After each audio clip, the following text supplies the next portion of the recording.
Assalamu alaikum everyone. Welcome to the course of Nutrition Intervention and Planning. I am your instructor Aisha Saeed. So today we're going to have a look at the different theories. The contents of today's lecture include importance of theory, the ecological perspective, a multi-level interactive approach, individual or intrapersonal level theories. The learning outcomes. After completion of this chapter, you will be able to define theory, constructs, variables, and models. Describe importance of theory in planning programs and practice. Understand levels of influence. Comprehend important intrapersonal level theories. Is theory important to health promotion and health behavior practice? Effective public health, health promotion, and chronic disease management programs help people maintain and improve health,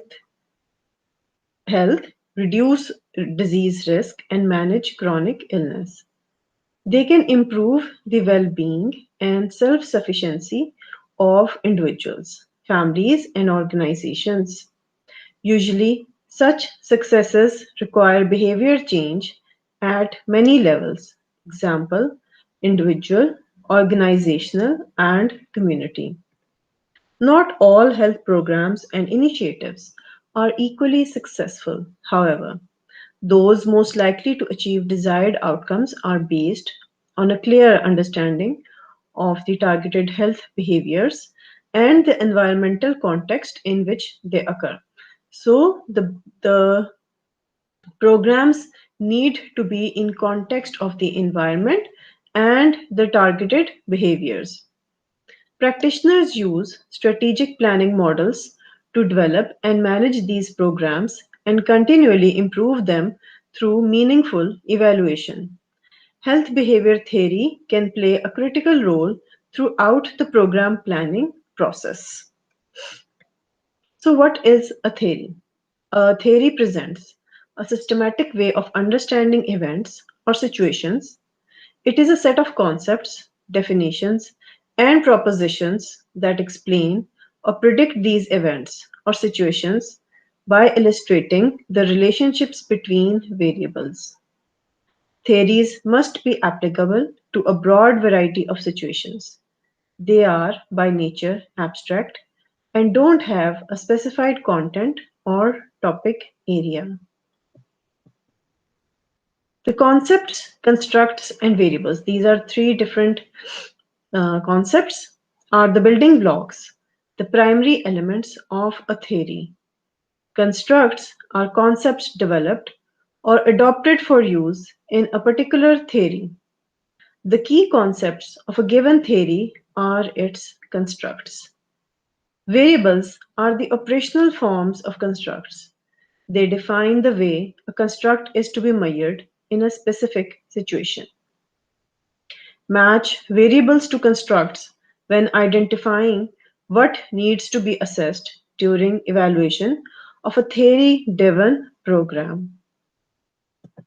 Most health behavior and health promotion theories were adapted from the social and behavioral sciences, but applying them to health issues often requires that one be familiar with epidemiology and the biological sciences. Many are not highly developed or have not been rigorously tested. Because of this, they often are called conceptual frameworks or theoretical frameworks. Here the terms are used interchangeably. How can theory help plan effective programs? Theory gives planners tool for moving beyond intuition to design and evaluate health behaviors and health promotion interventions based on understanding of human behavior. Using theory as a foundation for program planning and development is consistent with the current emphasis on using evidence-based interventions in public health, behavioral medicine, and medicine. Theory provides a roadmap for studying problems, developing appropriate interventions, and evaluating their successes. It can inform the planner's thinking during all of these stages, offering insights that translate into stronger programs. Theory can also help to explain the dynamics of health behaviors, including processes for changing them and the influences of the many forces that affect health behaviors, including social and physical environments. Theory can also help planners identify the most suitable target audience, methods for fostering change, and outcomes for evaluation.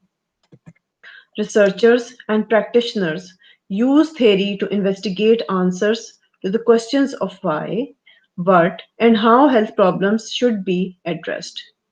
By seeking answers to these questions, they clarify the nature of targeted health behaviors. That is, theory guides the search for reasons why people do or do not engage in certain health behaviors. It helps pinpoint what planners need to know before they develop public health programs, and it suggests how to devise program strategies that reach target audiences and have an impact. Theory also helps to identify which indicators should be monitored and measured during program evaluation. For these reasons, program planning, implementation, and monitoring processes based in theory are more likely to succeed than those developed without the benefit of a theoretical perspective. Explanatory theory and change theory. Explanatory theory describes the reasons why a problem exists. It guides the search for factors that contribute to a problem. Example, a lack of knowledge, self efficacy, social support, or resources, and can be changed. The change theory guides the development of health interventions. It spells out concepts that can be translated into program messages and strategies and offers a basis for program evaluation. Change theory helps program planners to be explicit about their assumptions for why a program will work, fitting theory to the field of practice. No single theory dominates health education and promotion, nor should it. The problems, behaviors, populations, cultures, and context of public health practice are broad and varied. Some theories focus on individuals as the unit of change. Others examine change within families, institutions, communities, or cultures. Adequately addressing an issue may require more than one theory, and no one theory is suitable for all cases. Using theory to address health issues in diverse populations. Research has shown that there are disparities in health behaviors in culturally and ethnically diverse populations and different socioeconomic groups. Effective practice depends on using theories and strategies that are appropriate to a situation. One of the greatest challenges for those concerned with behavior change is learning to analyze how well a theory or model fits a particular issue. Most health theories can be applied to diverse cultural and ethnic groups, but health practitioners must understand the characteristics of target populations, example, ethnicity, socioeconomic status, gender, age, and geographical location to use these theories correctly. There are several reasons why culture and ethnicity are critical to consider when applying theory to a health problem.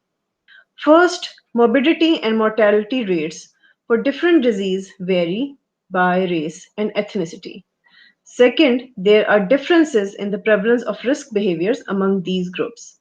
And thirdly, the determinants of health behaviors are also different among the different ethnic groups. There's an ecological, a broad perspective, and it's multi-level and it's an interactive approach. Contemporary health promotion involves more than simply educating individuals about healthy practices.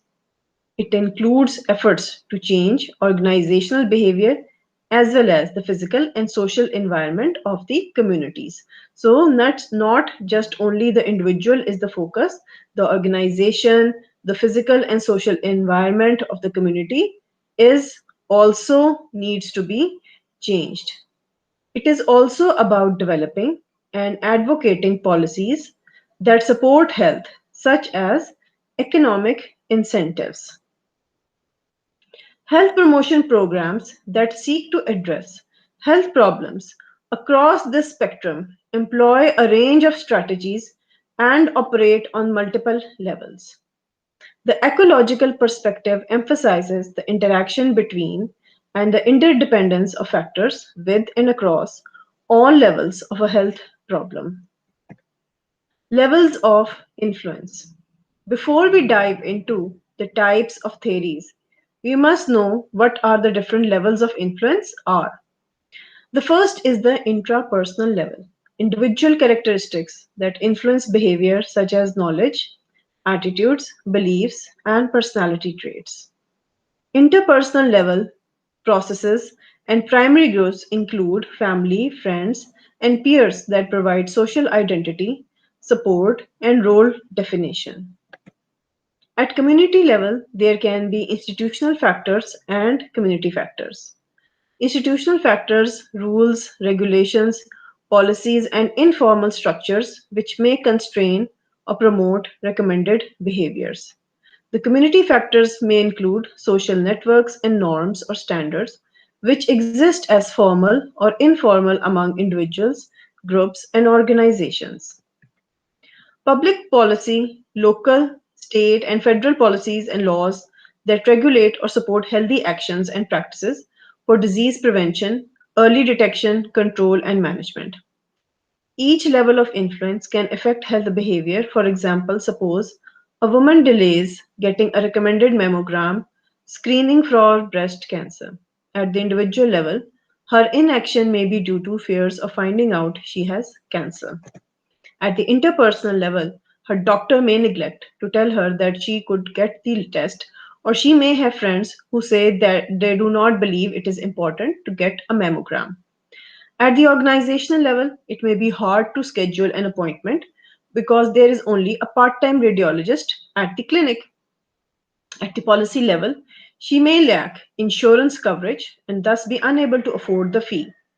Thus, the outcome, the woman's failure to get a mammogram, may be due to multiple factors. Because participants are randomly selected,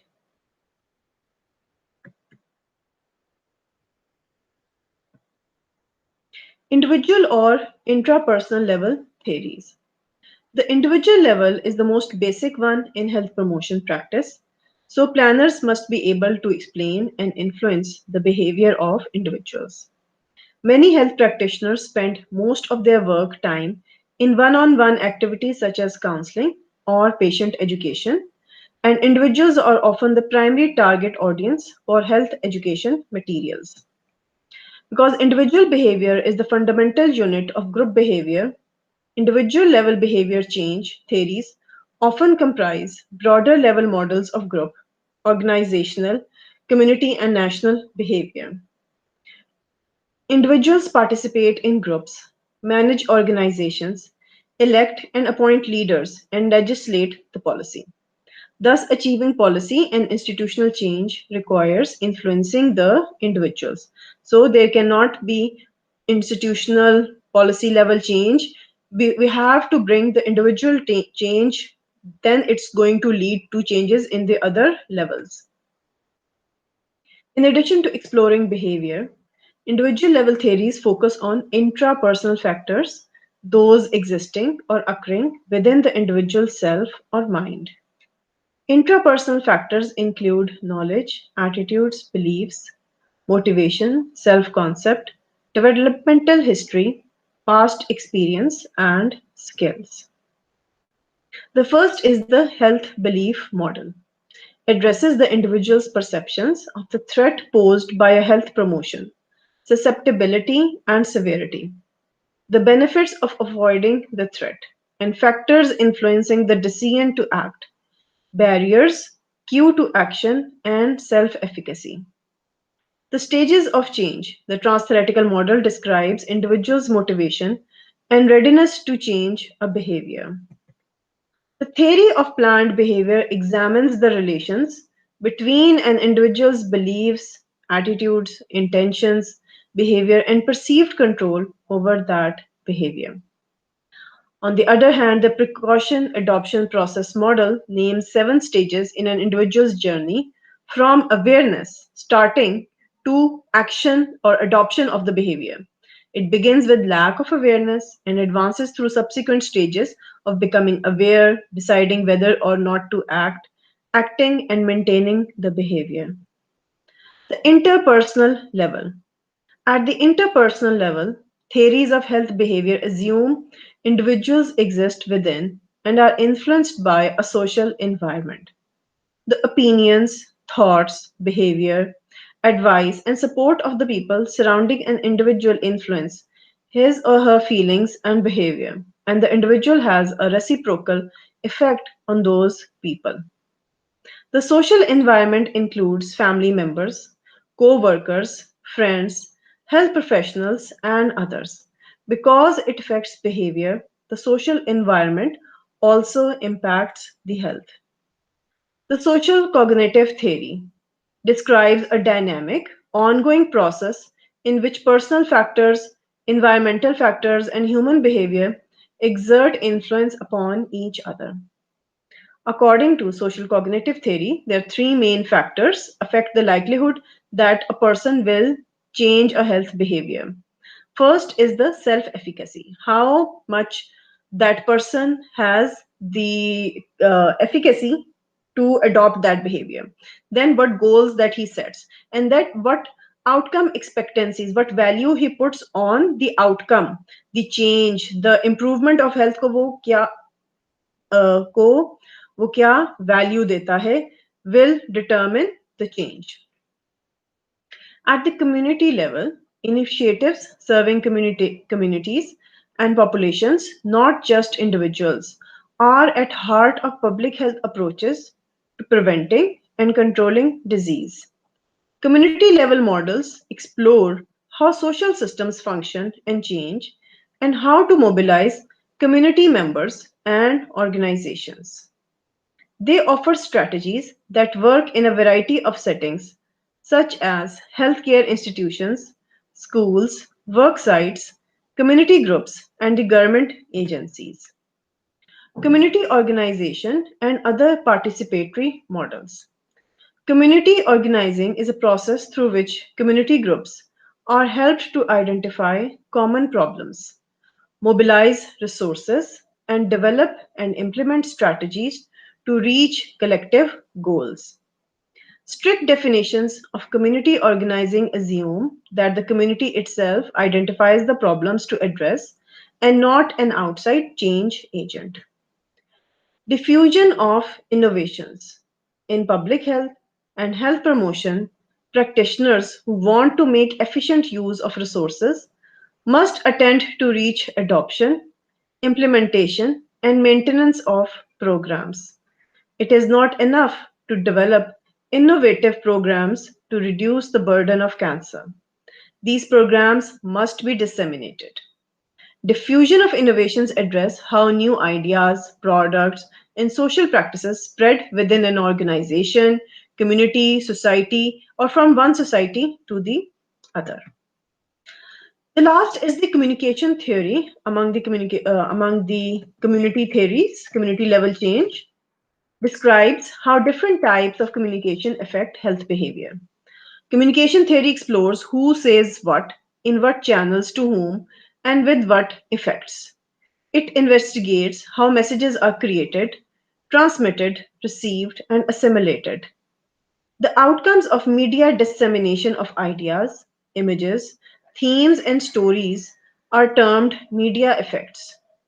Media effects research investigates not only how the media influence the knowledge, opinions, attitudes, and behaviors of audience members, but also how audience members affect the media. So now let's review the main points that we have covered today.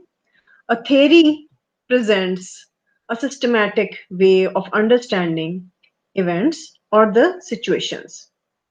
Theory improves the efficacy of the programs and improves our practice by helping us understand why individuals behave in a certain way and how the contextual factors play a role in their behavior. So, an individual is not in isolation. The behavior are a mixture of the contextual factors and the individual and the environmental factors. There are three levels of influence: the interpersonal, intrapersonal, community, and policy level. So, interpersonal is between the persons, intra is within the person, community, and policy at the government level. These levels are intertwined and have an effect on the individual, offering us an opportunity to modify these factors to influence behavior change of the individual. At the individual level theories, we have the health belief model, the stages of change, where there are six stages, and the individual is changes from being in the pre-contemplation stage to the action and maintenance stage. The theory of planned behavior, the precaution adoption process model. At the interpersonal level is the social cognitive theory, and at the community level, the community organization, diffusion of innovations, and communication theory. So let's review a little of the details of the theories. Again, we were going to have a look at the intrapersonal level theories first. The health belief model. So this model is about individuals' perceptions. Perceptions that does he have the susceptibility? Does he have the chance of developing the health problem? Can the health problem be very severe? Can result in any severe outcomes like disability and death? And what are the benefits of avoiding the threat of in undertaking the action? And what other factors like what can be the other barriers through which the person would not be able to adopt the behavior? What are the cues to action that promote it? And how much self-efficacy that person has? The stages of change, the transtheoretical model describes individuals' motivation and readiness to change a behavior. So the readiness of change is assessed, and then the person is guided through the six stages. The theory of planned behavior examines, this is from the psychology, relations between individuals' beliefs, attitudes, intentions, behavior, and perceived control over that behavior. So multiple psychological factors are assessed, and the person is guided. The precaution adoption process model names seven stages like the transtheoretical model, and it's a journey from individual's journey from awareness to action. It begins with lack of awareness and advances through subsequent stages of becoming aware, deciding whether or not to act, acting and maintaining the behavior. So at the interpersonal level, we have the social cognitive theory. This theory is a all-rounded theory because it's dynamic and it's an ongoing process, and it includes factors like the personal factors, the environmental factors, and human behaviors, and no individual is in isolation. It is a composite of all these factors, and the family, friends, and peers and people around them provide an opportunity for learning and change. At the community level, the first is the community organization and other participatory method. This model is about that those programs are more effective where people from the community identify a common problem themselves. They themselves create the resources and develop and implement methods and strategies to reach the collective goal that they have decided that they want to improve their community. The goals are selected by the community, not by some an outside change agent.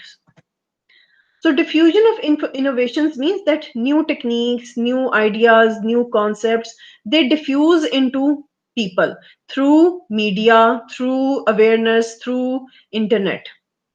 So, practitioners who want to make efficient use of resources must attend to reach adoption, implementation, and maintenance of the program. They need to assimilate and reach down and provide to reduce the disease burden. So, communication theory believes that who says what, in what channels, like what is the media, who is saying that. This is very important that the person who is saying is, if the person who is saying that is important, then more people are going to listen to that. What channels are adopted? Mass media, TV, radio, newspapers, and to whom? What is the audience? And what effects or outcomes we are expecting? It investigates how messages are created, how advertisements or messages are created, how they are transmitted, how they are received, and how they are understood. These all aspects are covered in the communication theory so that the information is carried correctly. So this ends our lesson over here. If you have any question, you can get back to me through the email or the interactive session. Allah Hafiz for now. See you in the next class.